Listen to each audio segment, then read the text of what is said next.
تدبر قرآن امین احسن اصلاحی سورہ نور آیات 27 تا 34 آگے کا مضمون۔ اب آگے ان رخنوں کو بند کیا گیا ہے جو معاشرے میں بد نگاہی، تہمت اور اخلاقی مفاسد کو راہ دیتے ہیں۔ اس سلسلے میں سب سے پہلے اس آزادی پر چند قیدیں عائد کی ہیں جو زمانہ جاہلیت کی سوسائٹی میں دوسروں کے گھروں میں آنے جانے کے معاملے میں لوگوں کو حاصل تھیں۔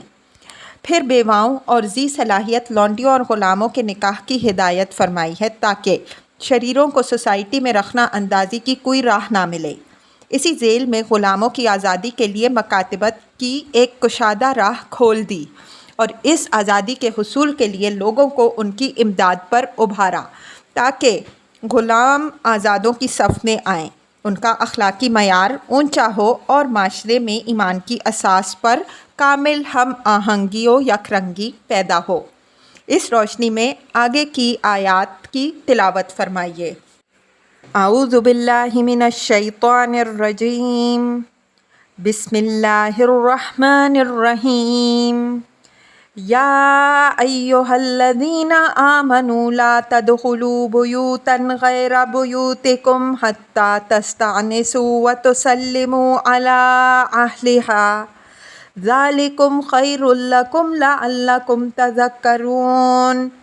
فإن لم تجدوا فیہا احدا فلا تدخلوها حتی یؤذن لکم وَإِن قِیلَ لَکُمُ ارْجِعُوا فَارْجِعُوا هُوَ أَزْکَىٰ لَکُمْ وَاللَّهُ بِمَا تَعْمَلُونَ عَلِیمٌ۔ لیس علیکم جناح ان تدخلوا بیوتا غیر مسکونۃ فیہا متاع لکم واللہ یعلم ما تبدون وما تکتمون۔ قل للمؤمنین یغضوا من ابصارہم ویحفظوا فروجہم ذالک ازکیٰ لہم ان اللہ خبیر بما یصنعون۔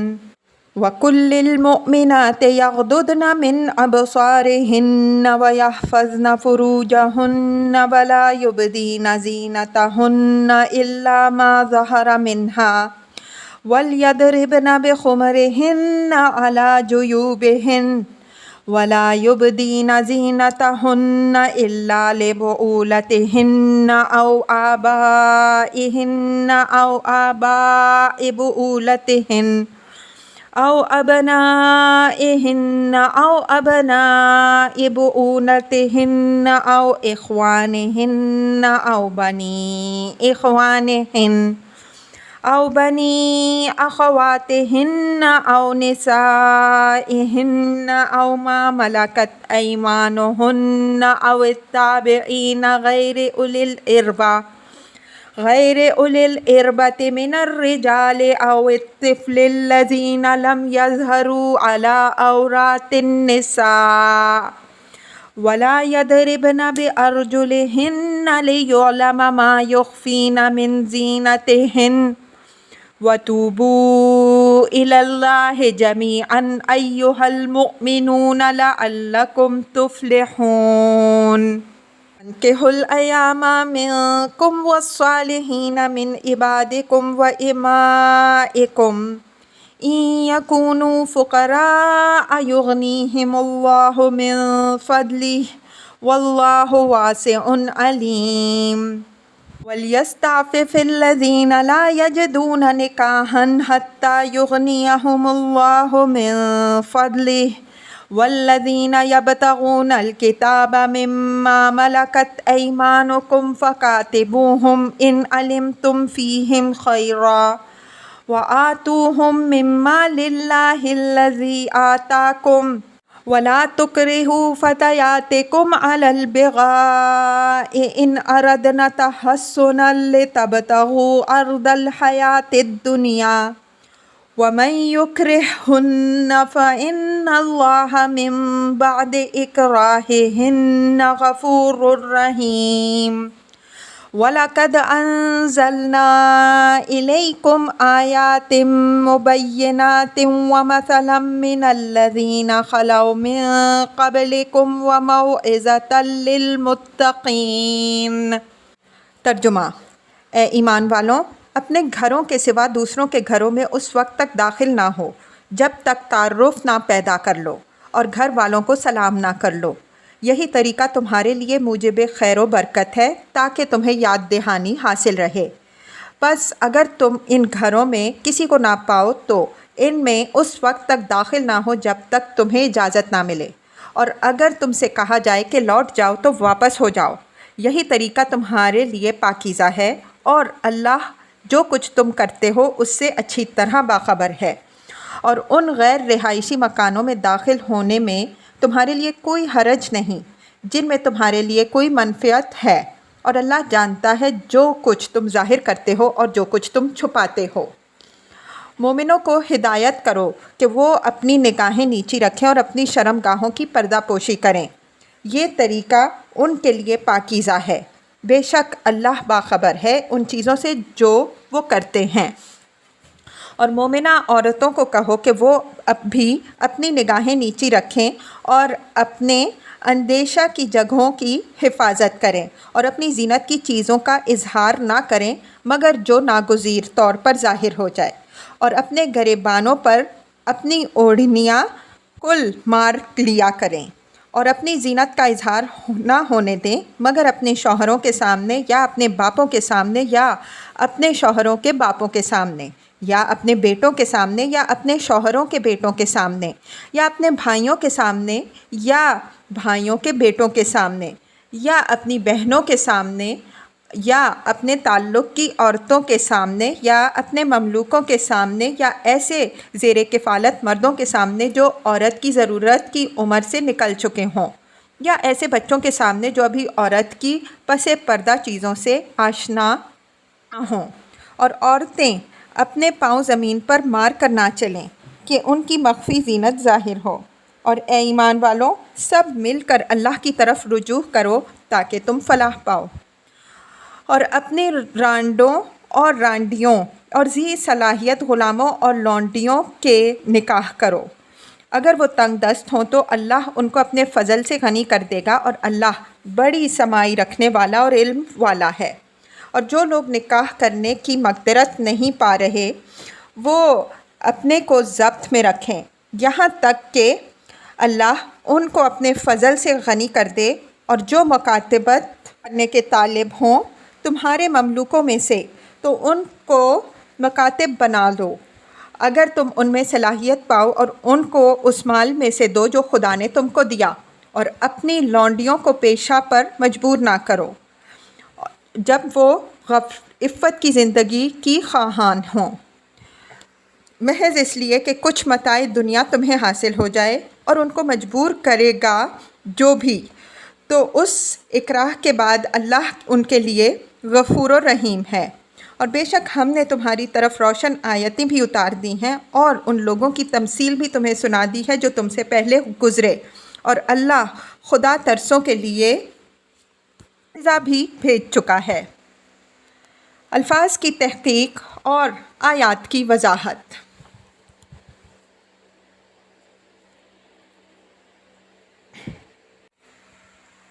یا ایھا الذین آمنوا لا تدخلوا بیوتا غیر بیوتکم حتی تستأنسوا وتسلموا علی اہلہا ذالکم خیر لکم لعلکم تذکرون۔ استئناس کے معنی متعارف و مانوس ہو جانے کے ہیں، اور بیوت سے مراد جیسا کہ آگے والی آیت میں وضاحت آ رہی ہے رہائشی مکانات ہیں جن میں کسی کے بیوی بچے رہتے ہوں۔ فرمایا کہ اگر کسی مسلمان کو اپنے دوسرے مسلمان بھائی کے رہائشی مکان میں جانے کی ضرورت پیش آئے تو یوں ہی راتا ہوا نہ گھس جائے بلکہ پہلے ان سے تعارف حاصل کرے، جس کا شائستہ و بابرکت طریقہ یہ ہے کہ دروازے پر کھڑا ہو کر گھر والوں کو سلام کرے۔ اگر ادھر سے سلام کا جواب اور اجازت ملے تو گھر میں داخل ہو، ورنہ واپس ہو جائے۔ سلام اپنے آپ کو متعارف کرانے اور طلب اذن کا نہایت پاکیزہ طریقہ ہے۔ آیت میں تستأنسوا کے بعد وتسلموا طریقہ تعارف کی وضاحت کے لیے ہے۔ ظاہر ہے کہ جب دروازے پر کوئی سلام کرے گا تو گھر والے معلوم کر ہی لیں گے کہ کون صاحب ہیں، کیا چاہتے ہیں، اور گھر کے اندر ان کو داخل ہونا چاہیے یا نہیں، اور اس وقت ان کا آنا مناسب ہے یا کسی اور وقت۔ گھروں کے اندر داخل ہونے کے لیے طلب اذن کا کوئی نہ کوئی طریقہ تو تمام مہذب قوموں میں ہمیشہ سے رہا ہے۔ عرب جاہلیت کے شرفاء بھی اس کا رواج رکھتے تھے، بلکہ ان کے ہاں اس کے لیے جو الفاظ تھے وہ تقریباً بالکل ان الفاظ کے ہم معنی ہیں جو اس وقت مغربی یا مغرب زدہ سوسائٹی میں رائج ہیں، لیکن اسلام نے ان کو اختیار نہیں کیا بلکہ ان کی جگہ پر سلام کی ہدایت فرمائی، اور نبی صلی اللہ علیہ وسلم نے اس سلام کا طریقہ یہ بتایا کہ دروازے پہ کھڑے ہو کر سلام کرے، اگر کوئی جواب مل جائے فبہا، اور اگر جواب ملے تو 3 بار تک سلام کر کے لوٹ جائے۔ اس پابندی کے بعد ظاہر ہے کہ اس اندیشے کے امکانات کا سدباب ہو کہ کوئی غیر مطلوب شخص کسی نامناسب وقت میں کسی کے زنانہ مکان کے اندر گھس آئے۔ اس کے بعد صرف وہی لوگ گھروں کے اندر آ سکتے تھے جو صاحب خانہ سے یا تو کوئی قرابت رکھتے ہوں یا صاحب خانہ کو ان پر پورا اعتماد ہو۔ ذالکم خیر لکم لعلکم تذکرون، یہ اس پابندی کی برکت واضح فرمائی ہے تاکہ تباہ پر یہ زیادہ شاق نہ ہو۔ فرمایا کہ یہ تمہارے لیے موجب خیر و برکت ہے تاکہ تمہیں یاد دہانی حاصل ہو جائے۔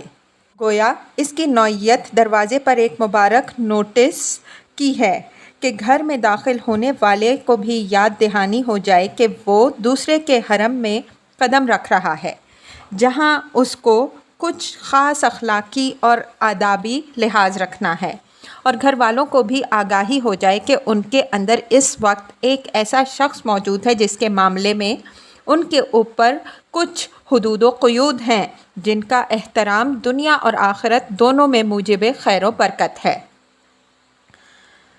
فَإِن لَّمْ تَجِدُوا فِيهَا أَحَدًا فَلَا تَدْخُلُوهَا حَتَّى يُؤْذَنَ لَكُمْ فَإِذَا قِيلَ لَكُمُ ارْجِعُوا فَارْجِعُوا هُوَ أَزْكَىٰ لَكُمْ وَاللَّهُ بِمَا تَعْمَلُونَ عَلِيمٌ، یعنی اگر طلب اجازت کے بعد معلوم ہو جائے کہ گھر میں اس وقت اجازت دینے والا کوئی نہیں ہے تو جب تک اجازت نہ ملے گھر کے اندر داخل نہ ہو، اور اگر واپس ہو جانے کے لیے کہا جائے تو واپس ہو جاؤ۔ ہوا ازکا لکم، یعنی ہر چند ہے تو یہ دل پر شاق گزرنے والی بات، لیکن اخلاقی پہلو سے یہی طریقہ پاکیزہ ہے۔ معلوم نہیں کہ کیا حالات ہیں جس کی بنا پر گھر والوں نے اجازت نہیں دی۔ اس طرح کے معاملات میں اپنا وقار سے زیادہ صاحب خانہ کے مصالح ہی کے لحاظ میں حکمت اور شیطان کے فتنوں سے امان ہے۔ واللہ بما تعملون علیم، یہ مضمون یہاں معمولی تغیر الفاظ کے ساتھ بار بار آیا ہے۔ آگے فرمایا ہے واللہ یعلم ما تبدون وما تکتمون، پھر ارشاد ہوا ہے ان اللہ خبیر بما یصنعون۔ اللہ تعالیٰ کی صفت علم کی یہ بار بار یاد دہانی اس وجہ سے کی جا رہی ہے کہ جن چیزوں سے یہاں روکا جا رہا ہے ان کے لیے نفس کے اندر چور دروازے بہت سے ہیں۔ جب تک خدا کے علیم و خبیر ہونے کا صحیح طور پر استحضار نہ ہو، مجرد احکام و ہدایات سے ان رخنوں کو بند کرنا ممکن نہیں ہے۔ شیطان کوئی نہ کوئی راستہ نکال ہی لیتا ہے اور آدمی ٹھوکر کھا جاتا ہے۔ البتہ اس تصور کا دل پر ہر وقت غلبہ رہے کہ اللہ تعالیٰ سب کچھ دیکھ رہا ہے تو یہ چیز شیطان کی مخفی سے مخفی چالوں سے بھی انسان کو محفوظ رکھتی ہے۔ لیس علیکم جناح ان تدخلوا بیوتا غیر مسکونۃ فیہا متاع لکم واللہ یعلم ما تبدون وما تکتمون۔ غیر مسکونہ سے مراد قرینہ دلیل ہے کہ یہاں وہ مکانات ہیں جو غیر رہائشی ہیں، یعنی جن میں آدمی کے بیوی بچے نہ رہتے ہوں۔ اوپر کی ہدایات سے واضح ہے کہ اجازت لینے کی یہ پابندی اصلاً بد نگاہی اور موقع تہمت سے بچانے کے لیے کی گئی ہے۔ اس وجہ سے ان مکانوں کے لیے یہ پابندی ضروری نہیں ہے جو غیر رہائشی ہیں۔ ان میں آدمی بغیر اذن کے جا سکتا ہے، لیکن اس کے ساتھ بھی فیہا متاع لکم کی قید لگی ہوئی ہے، یعنی کوئی منفعت اور ضرورت اس کے لیے دائی ہو۔ متاع لکم کے الفاظ سے یہ بات نکلتی ہے کہ وہ مکانات ہوں ہی عام ضرورت کے، مثلاً دکانیں، سرائیں، ہوٹل وغیرہ۔ مردانہ نشست گاہیں بھی اسی حکم میں داخل ہیں۔ واللہ یعلم ما تبدون وما تکتمون، یہ اسی طرح کی تنبیہ ہے جس طرح کی تنبیہ اوپر گزر چکی ہے۔ اس تنبیہ کی ضرورت اس وجہ سے ہوئی کہ آدمی کے اندر اگر خدا کی صفت علم کا صحیح استحصال نہ ہو تو وہ اس آزادی سے بھی غلط فائدہ اٹھا سکتا ہے۔ ایک شخص کسی کے زنانہ مکان میں بدون اجازت گھس جائے اور جب اس پر اعتراض ہو تو وہ یہ عذر کر دے کہ میں نے سمجھا کہ یہ مردانہ نشست گاہ یا دفتر ہے۔ قُل لِّلْمُؤْمِنِينَ يَغُضُّوا مِنْ أَبْصَارِهِمْ وَيَحْفَظُوا فُرُوجَهُمْ ذَلِكَ أَزْكَىٰ لَهُمْ إِنَّ اللَّهَ خَبِيرٌ بِمَا يَصْنَعُونَ۔ مذکورہ بالا اجازت کے بعد اگر کوئی شخص کسی کے مکان میں داخل ہو تو اس کو یہ ہدایت فرمائی گئی ہے کہ وہ نگاہیں نیچی رکھے اور اپنی شرمگاہوں کی حفاظت کرے۔ کل للمؤمنین کے الفاظ سے یہ بات نکلتی ہے کہ یہ غض بصر اور حفاظت فروج تقاضائے ایمان ہیں، اور من ابصارہم کے من سے یہ بات نکلتی ہے کہ مقصود صرف اس حد تک نگاہوں کو نیچی رکھنا ہے کہ گھر کی عورتوں سے اپنی نظر کو بچانے انسان کامیاب رہے، اس لیے کہ یہ ہدایت در حقیقت انہی کو پیش نظر رکھ کر دی گئی ہے۔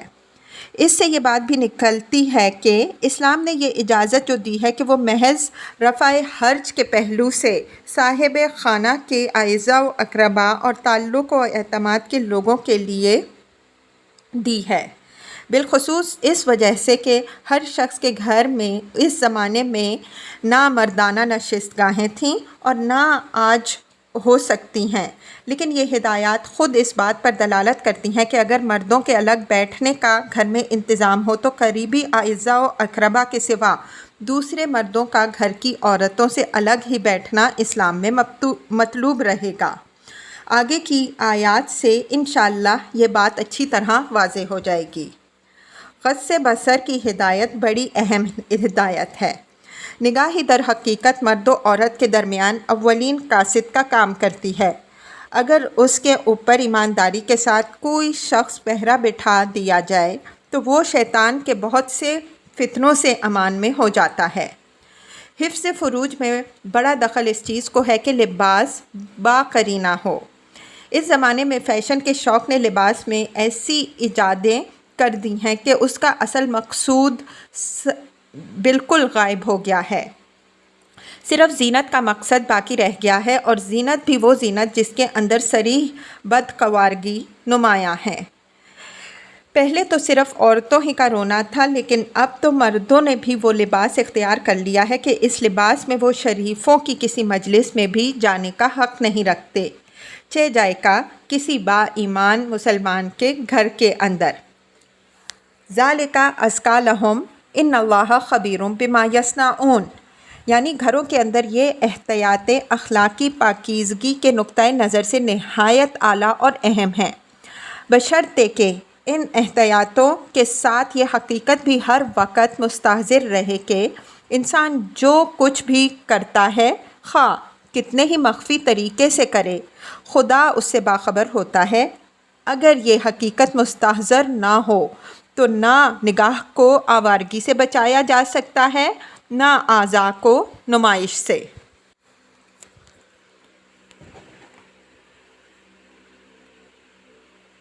وَقُل لِّلْمُؤْمِنَاتِ يَغْضُضْنَ مِنْ أَبْصَارِهِنَّ وَيَحْفَظْنَ فُرُوجَهُنَّ وَلَا يُبْدِينَ زِينَتَهُنَّ إِلَّا مَا ظَهَرَ مِنْهَا وَلْيَضْرِبْنَ بِخُمُرِهِنَّ عَلَى جُيُوبِهِنَّ وَلَا يُبْدِينَ زِينَتَهُنَّ إِلَّا لِبُعُولَتِهِنَّ أَوْ آبَائِهِنَّ أَوْ آبَاءِ بُعُولَتِهِنَّ أَوْ أَبْنَائِهِنَّ أَوْ أَبْنَاءِ بُعُولَتِهِنَّ أَوْ إِخْوَانِهِنَّ أَوْ بَنِي إِخْوَانِهِنَّ أَوْ بَنِي أَخَوَاتِهِنَّ أَوْ نِسَائِهِنَّ أَوْ مَا مَلَكَتْ أَيْمَانُهُنَّ أَوِ التَّابِعِينَ غَيْرِ أُولِي الْإِرْبَةِ مِنَ الرِّجَالِ أَوِ الطِّفْلِ الَّذِي لم يظهروا على عورات النساء ولا يضربن بأرجلهن ليعلم ما يخفين من زينتهن وتوبوا إلى الله جميعا أيها المؤمنون لعلكم تفلحون۔ اب یہ عورتوں کو ہدایت دی جا رہی ہے کہ اگر گھر کے اندر کوئی محرم داخل ہو تو بھی وہ اپنی نگاہیں نیچی رکھیں اور اپنی شرم گاہوں کی حفاظت کریں اور اپنی زینت کی چیزیں اس کے سامنے ظاہر نہ ہونے دیں۔ صرف وہ زینت اس سے مستثنیٰ ہے جس کا ظاہر ہونا ناگزیر ہے۔ زینت کی چیزوں کا اظہار صرف شوہر کے سامنے جائز ہے یا محرموں کے سامنے، یا اپنے میل جول اور تعلق و خدمت کی عورتوں کے سامنے، یا اپنے مملوکوں کے سامنے، یا ایسے مردوں کے سامنے جو بوڑھے ہو چکے ہیں اور ان کی کفالت و پرورش کا بار گھر والوں نے اپنے ذمے لے رکھا ہے، یا ایسے بچے کے سامنے جو ابھی جنسی معاملات سے ناآشنا ہوں۔ اور مزید یہ کہ اگر کسی غیر محرم کی موجودگی میں عورتوں کو گھر کے اندر نقل و حرکت کی ضرورت پیش آئے تو زمین پر پاؤں مار کر نہ چلیں کہ زیوروں کی جھنکار سنائی دے۔ یہ اس آیت کا سادہ مطلب ہوا۔ اس کے بعض اجزاء جو وضاحت طلب ہیں ہم ان کی وضاحت کیے دیتے ہیں۔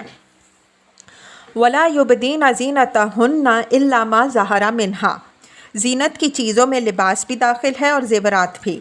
ان میں سے ہر چیز کو نہ تو چھپانا ممکن ہے، نہ ہر چیز کا ظاہر ہونا ناگزیر ہے۔ لباس کا بھی ظاہری حصہ بہرحال ظاہر ہو کے رہے گا، اور زیورات بھی، بالخصوص ہاتھ کے بعض زیورات بغیر زحمت کے نہیں چھپائے جا سکتے۔ الا ما ظہر منہا کے استثناء نے اس قسم کی غیر معمولی زحمتوں کو بچا کر صرف ان زینتوں کو چھپانے کی ہدایت فرمائی ہے جن کے چھپانے میں زیادہ زحمت نہیں ہے۔ وَلْيَضْرِبْنَ بِخُمُرِهِنَّ عَلَى جُيُوبِهِنَّ، خمار دوپٹہ اور اوڑھنی کو کہتے ہیں۔ اس سے ایک بات تو یہ معلوم ہوتی ہے کہ اوڑھنی مسلمان خواتین کے لباس کا ایک ضروری جز ہے۔ دوسری بات یہ ظاہر ہوتی ہے کہ کسی غیر محرم کی موجودگی میں عورتوں کے لیے یہ ضروری ہے کہ وہ اس اوڑھنی سے اپنے سر اور کمر کے ساتھ اپنے گریبانوں کو بھی چھپائیں۔ نوٹ: اس پابندی سے صرف وہ بوڑھی عورتیں مستثنیٰ ہیں جو نکاح کی عمر سے گزر چکی ہیں، اگرچہ ان کے لیے بھی بہتر یہی ہے کہ وہ اس کا اہتمام رکھیں۔ اس کی وضاحت آگے آیت 60 میں آئے گی جو اس آیت کی توضیح کے طور پر نازل ہوئی۔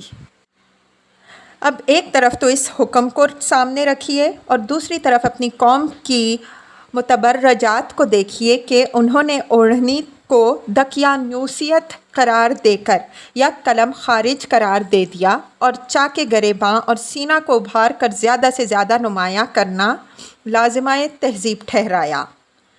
او آبائہن، لفظ آبا اپنے وسیع معنوں میں اجداد و اعمام سب پر مشتمل ہے۔ محرم اعزاء کے نمایاں عناصر کے نام گنا دیے گئے ہیں، لیکن مراد وہ سب ہیں جو اس حکم میں داخل ہیں۔ او نسائہن میں بعض فقہا نے صرف مسلمان عورتوں کو مراد لیا ہے، لیکن یہ بات صحیح نہیں معلوم ہوتی۔ میرے نزدیک اس بارے میں صاحب کشاف کی رائے صحیح ہے۔ انہوں نے اس سے میل جول اور تعلق و خدمت کی عورتوں کو مراد لیا ہے۔ فی صحبتہن و خدمتہن من النساء، یہ امر ملحوظ رہے کہ ہر قسم کی اجنبی عورتوں کے سامنے عورتوں کے لیے اپنی زینت کا ظاہر کرنا فتنہ اور خطرہ سے خالی نہیں۔ بعض عورتیں بڑی قطامہ ہوتی ہیں، ان سے بچ کے رہنے ہی میں سلامتی ہے، معلوم نہیں وہ کس آفت میں مبتلا کر دیں۔ او ما ملکت ایمانہن سے مراد لونڈی اور غلام دونوں ہیں۔ بعض فقہا نے اس سے مراد صرف لونڈیاں لی ہیں، لیکن اس تخصیص کا کوئی قرینہ الفاظ میں موجود نہیں۔ اگر صرف لونڈیاں ہی مراد ہوتی تو صحیح اور واضح تعبیر او امائہن کی ہوتی۔ ایک عام لفظ جو لونڈیوں اور غلاموں دونوں پر مشتمل ہے اس کے لیے استعمال نہ ہوتا۔ پھر یہاں اس سے پہلے نسائہن کا لفظ آ چکا ہے جو ان تمام عورتوں پر، جیسا کہ واضح ہو چکا، مشتمل ہے جو میل جول اور خدمت کی نوعیت کی وابستگی رکھتی ہیں۔ اس کے بعد لونڈیوں کے لیے علیحدہ ذکر کرنے کی کوئی ضرورت باقی نہیں رہتی۔ علاوہ ازیں یہ بات قرآن کی تصریحات کے بھی خلاف ہے۔ آگے اسی سورہ میں انہی احکام سے متعلق بعض توضیحات آئیں گی جو بعد میں نازل ہوئیں۔ ان میں لونڈیوں اور غلاموں دونوں کو 3 مخصوص اوقات کے علاوہ اجازت کے بغیر گھر میں آنے جانے کی اجازت دی گئی ہے، اور اس کی وجہ یہ بیان فرمائی ہے کہ طوافون علیکم بعضکم علی بعض، کہ تم ایک دوسرے کے سامنے ہر وقت آمد و شد رکھنے والے ہو۔ ان وجوہ سے ان فقہا کی رائے کو صحیح سمجھتا ہوں جو اس لفظ کو لونڈیوں اور غلاموں دونوں کے لیے عام مانتے ہیں۔ البتہ ان کے لیے بھی وہ پابندی ضروری ہوگی جو خود قرآن نے بیان کر دی ہے اور جس کی وضاحت آگے آیت 58 میں آئے گی۔ لیکن اس بحث کی نوعیت اب مجرد ایک علمی بحث ہے، اس لیے کہ غلامی کا مسئلہ اب ختم ہو چکا ہے، اور اس سلسلے میں دنیا کی تاریخ میں سب سے پہلے اسلام نے قدم اٹھایا، جس کی تفصیل آگے آ رہی ہے۔ اب مسئلہ غلاموں کا نہیں بلکہ نوکروں اور ملازموں کا ہے۔ ان کے باب میں قرآن کے اشارات سے جو بات نکلتی ہے وہ یہ ہے کہ جہاں تک بوڑھے ملازموں اور بچوں کا تعلق ہے، ان کے لیے 3 اوقات کے سوا، جن کی تفصیل آگے آئے گی، گھروں میں آنے جانے پر کوئی پابندی نہیں ہے۔ رہے جوان ملازم تو ان کے باب میں میرے نزدیک ان تمام ہدایات پر عمل کرنا ضروری ہے جو اوپر مذکور ہیں۔ ان کے لیے گھر میں داخل ہونے سے پہلے اجازت لینا بھی ضروری ہے، اور گھر میں ان کی موجودگی کی صورت میں ان پر اور گھر کی خواتین پر وہ پابندیاں بھی لازم ہیں جو زیر بحث آیات میں بیان ہوئی ہیں۔ او التابعین غیر اولی الاربۃ من الرجال سے مراد وہ بوڑھے، معذور، نابینا اور عارج مرد ہیں جو جنسی جذبات و خواہشات کے دور سے نکل چکے ہیں۔ اگر ایسے مردوں میں سے کسی کی کفالت و سرپرستی گھر والوں نے اپنے ذمے لے رکھی ہے اور وہیں وہ رہتے سہتے ہیں تو ان کے معاملے میں بھی وہ پابندیاں نہیں ہیں جو اوپر مذکور ہوئیں۔ میرے نزدیک یہی حکم بوڑھے ملازمین کا بھی ہے، بس ان 3 اوقات میں ان کے لیے اجازت کی ضرورت ہوگی جو آگے آیت 58 میں مذکور ہو رہے ہیں۔ او الطفل الذین لم یظہروا علی عورات النساء سے مراد وہ بچے ہیں جن کے اندر ابھی جنسی شعور بیدار نہیں ہوا اور وہ عورتوں کے صنفی اعضاء کو اس نگاہ سے نہیں دیکھتے جس نگاہ سے ایک مرد دیکھتا ہے۔ ان کے لیے اول اجازت لینے کی پابندی نہیں تھی، لیکن بعد میں 3 اوقات میں ان کے اوپر بھی پابندی عائد ہو گئی۔ تفصیل اس کی آگے آئے گی۔ وَلَا يَضْرِبْنَ بِأَرْجُلِهِنَّ لِيُعْلَمَ مَا يُخْفِينَ مِن زِينَتِهِنَّ۔ زینت کی چیزوں کے استعمال میں اصلی جذبہ نمائش کا ہوتا ہے، اگرچہ یہ چیز انسان بالخصوص عورت کی فطرت میں داخل ہے، لیکن اس کا ایک مخصوص دائرہ ہے۔ موجودہ زمانے کی متبرجات کی طرح ہر جگہ اپنی زینت کی نمائش کرتے پھرنا اسلام میں جائز نہیں ہے۔ اسی وجہ سے یہ ہدایت ہوئی ہے کہ غیر محرموں کی موجودگی میں اگر عورتوں کو گھر کے اندر چلنے پھرنے کی ضرورت پیش آئے تو اس طرح زمین پر پاؤں مار کر نہ چلیں کہ زیورات کی جھنکار سنائی دے۔ وَتُوبُوا إِلَى اللَّهِ جَمِيعًا أَيُّهَا الْمُؤْمِنُونَ لَعَلَّكُمْ تُفْلِحُونَ۔ یہ ہدایات چونکہ پورے مسلم معاشرے کی اصلاح و تطہیر کے لیے دی گئی ہیں، اس وجہ سے سب کو خطاب کر کے رجوع الی اللہ کی دعوت دی گئی کہ سب مل کر اپنی اب تک کی غلطیوں اور کوتاہیوں کی اصلاح کرو اور زندگی کا وہ طریقہ اختیار کرو جس کی طرف قرآن تمہاری رہنمائی کر رہا ہے۔ یہی راستہ فوز و فلاح کا راستہ ہے۔ اس فوز و فلاح کے شرائط سورہ حج آیت 78 اور سورہ مومنون کی آیت 1 کے تحت بیان ہو چکے ہیں۔ تفصیل کی ضرورت ہو تو ان پر نظر ڈال لیجئے۔ اوپر کی دونوں آیتوں میں مردوں اور عورتوں دونوں کو جو ہدایات دی گئی ہیں، سیاق و سباق اور آیات کے الفاظ سے واضح ہے کہ یہ گھروں کے اندر کے پردے سے متعلق ہے۔ رہا یہ سوال کہ کسی عورت کو کسی ضرورت سے گھر سے باہر قدم نکالنا پڑے تو اس صورت میں اس کو کیا کرنا چاہیے، اس سوال کا جواب یہاں نہیں دیا گیا، اس کا جواب سورہ احزاب میں آئے گا۔ انشاءاللہ ہم وہاں اس پر تفصیل سے بحث کریں گے۔ ویسے ہم نے قرآن اور پردہ کے عنوان سے ایک الگ رسالہ بھی لکھ دیا ہے جس میں قرآن کی روشنی میں واضح کیا گیا ہے کہ اندر اور باہر دونوں صورتوں کے لیے قرآن نے پردے کے نہایت قطعی احکام دیے ہیں۔ تفصیل کے طالب اس رسالہ کو پڑھیں۔ ان روشن احکام کے بعد بھی جن لوگوں کو قرآن میں پردے کا حکم کہیں نظر نہیں آتا، ان کے بارے میں اس کے سوا کیا کہا جا سکتا ہے کہ قرآن نے ان کو غیر محرم عورتوں سے جس غض بصر کی ہدایت فرمائی ہے، وہ غض بصر ان حضرات نے قرآن سے کر لیا ہے۔ یہ لوگ قرآن کو چومتے تو بڑی عقیدت سے ہیں، لیکن آنکھیں بند کر کے، اور پھر چومنے کے بعد اس کو شاید بھاری پتھر سمجھ کر چھوڑ دیتے ہیں۔